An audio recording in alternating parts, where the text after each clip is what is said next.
It was a Thursday evening and I had just left work. I was heading to a small town in Nebraska about 2 hours away. I was about an hour and a half into the drive when a herd of deer dashed in front of my car. My anti-collision sensors went off, and before I could react, I lost control. I slammed hard into the side of one of the deer, and all the airbags deployed, and the car screeched to a halt. As I climbed out of the car to inspect the damage, I noticed that I had ended up in the northbound lane, but pointing south. My car wasn't moving. It wouldn't even shift into neutral. Frustrated, I leaned half inside and half outside of the car, trying to figure out what to do while I was calling a tow service. Then I saw headlights cresting the hill coming towards me. I didn't think much of it at the time. My hazard lights were on, and I assumed the driver was going to slow down. But they didn't. Now, in the last few seconds, I realized that the vehicle wasn't stopping. I pulled myself out of the car and I jumped into the ditch.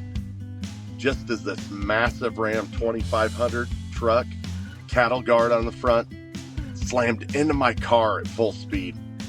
The sound of the crash filled the air as my car was launched into the opposite ditch. I looked up and I saw the driver. His name was Derek, and he was frantically searching for me. He was in a full panic. And that's when I stood up and I called out. And as I called out, I saw the relief wash over him like a wave.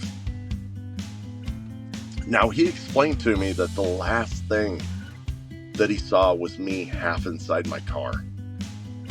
He was certain that I was dead. He thought that he had killed me. Now, I had every right to be angry in this time period, right? And maybe I should have been. Maybe he had been distracted or careless. But in that moment, I realized Derek had just learned a lesson far greater than anything that I could ever teach him with my anger. What he needed wasn't punishment or blame. What he needed was grace. He needed forgiveness. Leaders are not born in a womb. They are forged through heat, pressure, and a whole lot of sweat. The Fire Forged Leader podcast serves the audience through exploring leadership at work, in the community, and with the family, using a practical perspective and real-life experiences from the host, Steve Baumgartner, and his guests in the Forge. Now, it's time to enter the Forge with the Fire Forged Leader. That night, I learned something profound about leadership and humanity. Grace has the power to transform moments of fear and failure into opportunities for growth and connection. And here's the lesson that I wanted to share, folks. Number one, not every mistake is malicious. Whether it's a driver who didn't slow down or a team member who misses a deadline, not every mistake is rooted in carelessness or bad intent. Sometimes mistakes are just human errors in the chaos of life. Second thing I wanted to share was the cost of grace versus judgment. Judgment might feel justified in the moment, but it often creates resentment, fear, or shame. Grace, however, builds understanding, trust, and loyalty. And the third thing is leadership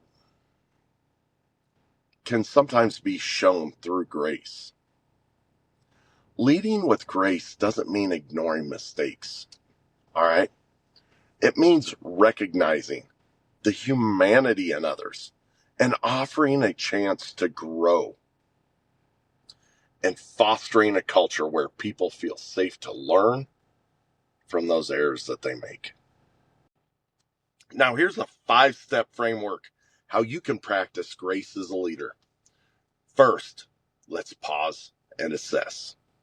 Before reacting, let's ask ourselves, was this mistake malicious, careless, or simply human? Second one is engage with curiosity. I want you to speak to the person involved. Understand their perspective. Sometimes the context of their action reveals far more than the mistake itself. Sometimes they're just having a bad day at home with the family. Sometimes, they got a sick kid at home. Sometimes they had marital issues, right? Get involved. The third one is separate their actions from their intentions, right? I don't believe that people come into work wanting to fail. Most people want to win. So focus on the specific issue, not the individual. Say things like, here's how we can avoid this next time, instead of labeling them as the problem. Fourth one is turn this into a teaching moment, right? Instead of punishing every mistake, use the mistakes as an opportunity to teach, grow, and reinforce shared values. I'm often noted for saying, hey, let's have them be part of the root cause analysis on it, right? That way we can learn from the mistake. That way we can learn from this lapse of judgment or whatever else. Generally, what happens when you do that is you get a higher engaged person. And then the fifth thing, let's offer up some encouragement, right? A lot of people feel like shit when they make a mistake. They don't like it any more than we do. So let's follow up after the dust settles, right? Let's follow up after we get the situation corrected. Let's let them know that they're still a valuable part of the team, and they're very capable at what they do, and they're capable of better outcomes moving forward. Let's invest in our people. That night on the side of the road, Derek was consumed by guilt. But when I extended grace instead of anger, the whole thing shifted. We talked about what had happened and what could have been done differently.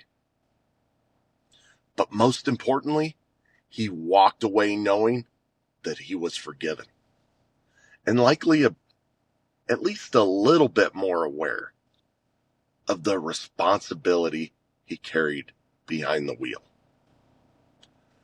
In leadership, we face similar moments all the time. The way that we respond to mistakes, especially those made with no malice, it defines us as leaders. Grace isn't just about the forgiveness. It's about creating an environment where people can feel safe to grow even when they stumble. Let's be leaders who see the humanity in others. Leaders who choose grace when it's most needed. Everybody goes through the forge at some point in time. So once again, I appreciate y'all for listening to yet another episode of the Fire Forge Leader podcast. This one was a little bit difficult. It's still pretty raw, but I wanted to share it with you today. I had a lot of anger. When I first hit that deer, and then when that gentleman hit me, but seeing him go through all the feelings of thinking that he killed me was enough to change my mindset. Look for those moments. And I want you to go out there and lead with purpose and passion, folks. All right. If you enjoyed this episode, I want you to once again hit that like button, please. Share it out to your friends and network. so that they can be part of the Forge here as well. I do want to mention that on January 7th, I want you to go out and take a look at my socials at Fireforge Leader. I am going to be hosting a webinar on vision on January 7th. So you don't want to miss that. I'll be getting more information out on the socials here pretty soon. So until then, go out there and lead with intention. You have just experienced the heat and pressure of the Forge. Remember, words without action are meaningless. Now, after the heat of the Forge, shape your thoughts, quench your brain, then put your new tools to use, adding to your leadership. Tune in next week for more lessons from the Forge.